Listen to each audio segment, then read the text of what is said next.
Hello dear students, welcome back to my YouTube channel smart study 786। आज के इस video में हम बात करेंगे पोस्ट कॉप पर। पोस्ट कॉप क्या होता है, इसकी क्या नीड है एडमिनिस्ट्रेशन में या किसी भी ऑर्गेनाइजेशन में पोस्ट कॉप का होना ज़रूरी है या नहीं। तो इस वीडियो में हम देखेंगे कि असल में पोस्ट कॉप होता क्या है। This acronym was adopted by Urwick Henri Fayol and Luther Gulick, but it was the Gulick alone who systematically introduced the acronym as a concept to public administration.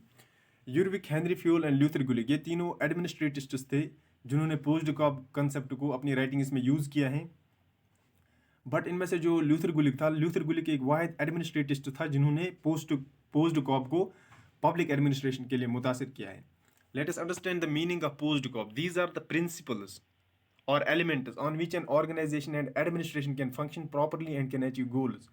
ये जो पोस्ट कॉप हैं ये कुछ उसूल है, काम करने के कुछ तरीके हैं, कुछ एलिमेंट्स हैं, या हम कह सकते हैं कुछ स्किल्स हैं जिनको हम यूज़ करते हैं अपने गोल्स को अचीव करने में। एडमिनिस्ट्रेशन जो है, एडमिनिस्ट्रेशन में अगर पोस्ट कॉप कंसेप्ट यूज़ करेंगे हम तो एडमिनिस्ट्रेशन प्रॉपरली फंक्शन कर पाएगी, चाहे वो ऑर्गेनाइजेशन हो या कोई भी एडमिनिस्ट्रेशन, पब्लिक एडमिनिस्ट्रेशन हो या प्राइवेट एडमिनिस्ट्रेशन हो। पोस्ट कॉप अगर उसमें है तो वो प्रॉपरली फंक्शन कर सकती हैं।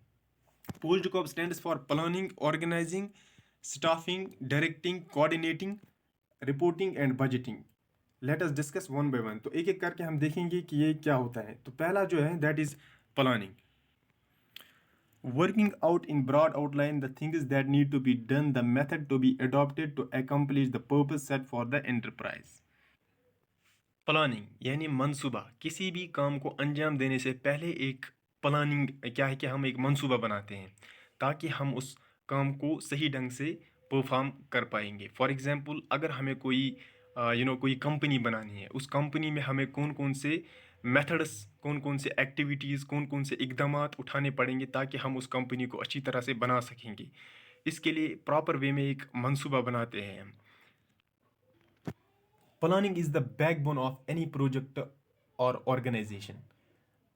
फॉर एग्जाम्पल, जिस तरह से इंसान में क्या है कि रीढ़ की हड्डी यानी कमर की हड्डी का होना बहुत ज़रूरी है ताकि ये इंसान अच्छी तरह से चल सके, इसी तरह से चाहे कोई भी ऑर्गेनाइजेशन हो या कोई भी प्रोजेक्ट या कोई भी एडमिनिस्ट्रेशन, प्लानिंग का होना बहुत ज़रूरी है। विदाउट प्लानिंग कोई भी ऑर्गेनाइजेशन या कोई भी प्रोजेक्ट हम बना नहीं सकते या कोई भी ऑर्गेनाइजेशन प्रॉपरली फंक्शन नहीं कर पा सकती है।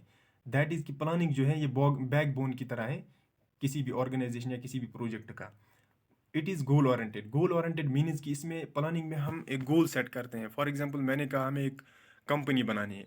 इस कंपनी को, ये कंपनी क्या है कि ये हमारा गोल है। दैट इज़ वाई कि प्लानिंग जो है it is goal oriented. Now the next one is organization. The establishment of the formal structure of authority through which the work is subdivided, arranged and defined and coordinated for the defined। Here it means कि बाकायदा इख्तियार की बनावट जिनके ज़रिए से administration को हम चला सकते हैं। एडमिनिस्ट्रेशन का जो काम होगा उसको हम डिवाइड कर सकते हैं। फॉर एग्जांपल, एक डिस्ट्रिक्ट एडमिनिस्ट्रेशन के अंडर में कितने डिपार्टमेंट्स आते हैं। फ्लोरिकल्चर अलग डिपार्टमेंट, सेरिकल्चर अलग डिपार्टमेंट, पीडीडी अलग डिपार्टमेंट, सोशल वेलफेयर अलग डिपार्टमेंट, पुलिस अलग डिपार्टमेंट, सब अलग अलग तरीके से काम को अंजाम देते हैं।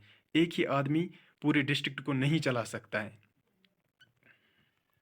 कहने का मकसद ये है कि एक डिस्ट्रिक्ट को हैंडल करने के लिए एक ही ऑर्गेनाइजिंग बॉडी नहीं चला सकती है। इसके लिए बहुत सारी ऑर्गेनाइजिंग बॉडीज़ के लिए होना ज़रूरी है। जैसे पुलिस हैं जो लॉ एंड ऑर्डर मेंटेन करेंगे, पीडीडी हैं जो इलेक्ट्रिसिटी प्रोवाइड करेंगे लोगों के लिए। हर एक डिपार्टमेंट अलग अलग तरीके से अपनी अपनी तरफ से काम को परफॉर्म करते हैं। ऐसा नहीं है कि एक ही ऑर्गेनाइजेशन पूरे डिस्ट्रिक्ट को चला सकते हैं। तो नेक्स्ट वन इज स्टाफिंग। तो चलिए हम देखते हैं स्टाफिंग क्या होता है। Staffing includes having right person in the right place at the right time. Dear student, staffing और ऑर्गेनाइजेशन जो है ये दोनों मिलकर आपस में काम करते हैं, या हम कह सकते हैं ये दोनों पैरेलल हैं।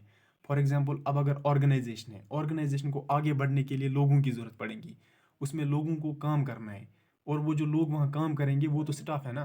तो स्टाफ का होना ऑर्गेनाइजेशन के लिए या एडमिनिस्ट्रेशन के लिए बहुत ज़रूरी है। Staffing includes having right person in the right place at the right time. सही वक्त पे सही आदमी को काम के लिए लगाना। मतलब ये कि ऐसा नहीं है कि कोई डीएम का काम जानता है तो उसको हम पीएन की जगह लगाएंगे, और जो पीएन है उसको डीएम की जगह लगाएंगे। हर एक अपने अपने काम में प्रोफेशनल है। तो उसी हिसाब से उनको काम दिया जाएगा जिस हिसाब से उनको काम करना आता है, that is the staffing. And the next point is that is directing. तो अब हम देखेंगे डायरेक्टिंग क्या होता है।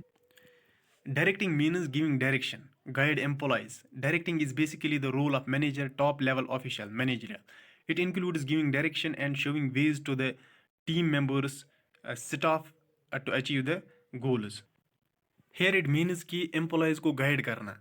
फॉर एग्जांपल डिस्ट्रिक्ट में कितने एम्प्लॉयज़ काम करते हैं, बहुत सारे, उनको गाइड करना कि हम डिस्ट्रिक्ट की डेवलपमेंट कैसे कर सकते हैं। या दूसरे अल्फाज में हम कह सकते हैं एक कंपनी का जो मैनेजर होता है वो अपने एम्प्लॉयज़ को गाइड करेगा कि हम प्रोडक्टिविटी कैसे बढ़ाएंगे, हम अपने कंपनी की ऊंचाई कैसे बढ़ा सकते हैं, उनको गाइड करना है ताकि वो सही ढंग से काम कर सकते हैं। That is the directing. And the another point is coordinating. Coordination involves synchronized efforts between the team members, all important duty of interrelating the various parts of the work. Dear students, here it means कि coordination का मतलब होता है बाहमी ताल्लुकात। For example company की तरफ से अगर हमें कोई टास्क दिया गया हो या कोई प्रोजेक्ट हमने कंप्लीट करना है, तो उसके लिए जो टीम मेंबर्स होंगे वो एक दूसरे के साथ कोऑर्डिनेट करेंगे, एक दूसरे के साथ कोऑपरेट करेंगे, एक दूसरे को सपोर्ट करेंगे, एक दूसरे का सहारा लेंगे ताकि वो उस काम को जल्दी से जल्दी कर पाएँ और अच्छी तरीके से परफॉर्म कर पाएंगे। तो कोऑर्डिनेशन का एडमिनिस्ट्रेशन में होना भी ज़रूरी है क्योंकि एडमिनिस्ट्रेशन में भी बहुत सारे डिपार्टमेंट होती है। अब अगर कोई डेवलपमेंट करनी है एडमिनिस्ट्रेशन में, हर एक डिपार्टमेंट को एक दूसरे के साथ कोऑर्डिनेट करना ज़रूरी है। तो नेक्स्ट जो है that is reporting. Reporting means communicating about the actions events. Reporting helps to update about the work to the concerned authorities so that necessary adjustments to the plan can be made as per the necessity. कहने का मकसद ये है कि जो कोई भी task, जो कोई भी एक्शन हमने परफॉर्म किया है उसका रिपोर्ट बाज़ाब्ता फिर टॉप ऑफिशियल के पास पेश करना है कि सर हमने इस टास्क को कंप्लीट किया है, अब आप देखिए। तो सर इस पर फिर जो टॉप ऑफिशियल होगा वो देखेगा कि क्या ये रिपोर्ट सही है, अब अगर इसमें कुछ मिसिंग है तो वो कहेगा कि इसको भी फुलफ़िल करो। That is the reporting. तो रिपोर्टिंग का होना एडमिनिस्ट्रेशन में भी ज़रूरी है, ऑर्गेनाइजेशन में भी ज़रूरी है।